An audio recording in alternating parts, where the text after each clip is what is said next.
Greetings, everybody. Welcome to Technopoly 411, the show that takes technology, breaks it, makes it, and spits it out. Here are your hosts, Nick Wadir, Zara Rajik, and Mike Tesla.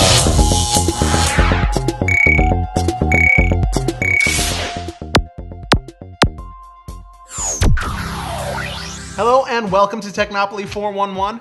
Very exciting day for me, guys. We've had comments, but today we actually have fan mail. The subject is a question for Nick. Dear Nick, could you please explain to us what is ISO and why is it important in the selection of your camera? Sincerely, Mike and Sarah from Green Bay, Wisconsin. Well, ISO is a technical term, kind of a holdover from the days of film. A lot of people might remember in film you'd have different sensitivities.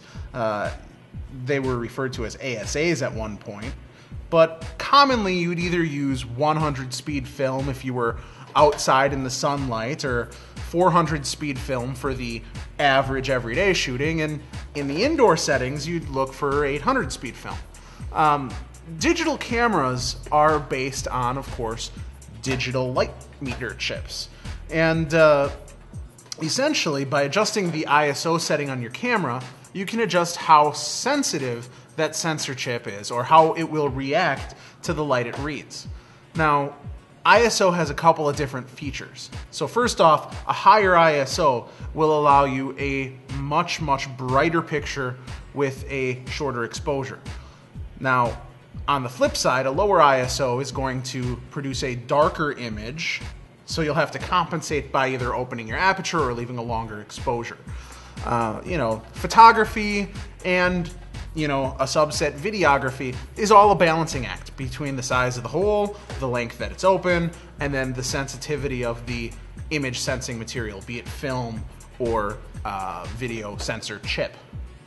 Now, some of these new cameras have ridiculously high ISO settings. I'm talking up in the 2500s, and it's kind of funny. I personally have a Nikon D80, and on this camera, it was manufactured in, I believe, 2006. I'm uncomfortable shooting at an ISO higher than 800. What ends up happening on a chip, or a digital chip, when you get your ISO up too high, is the camera becomes so sensitive to the light that it records weird things that the brain just kind of blocks out, but are really there. Like in this studio situation, I have some lights around me, and I should really only see the light in front of me, but there's glare coming from the lights behind me, shining off metal objects in front.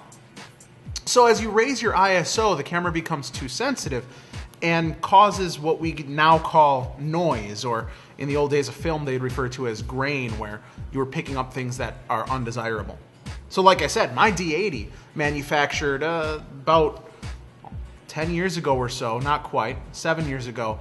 The sensor chips then, at 800, weren't that good, right? But today's new cameras like the 5D Mark III or the D800, their ISOs are significantly higher and still work very nicely, which is a big reason why people are starting to go to DSLRs for video.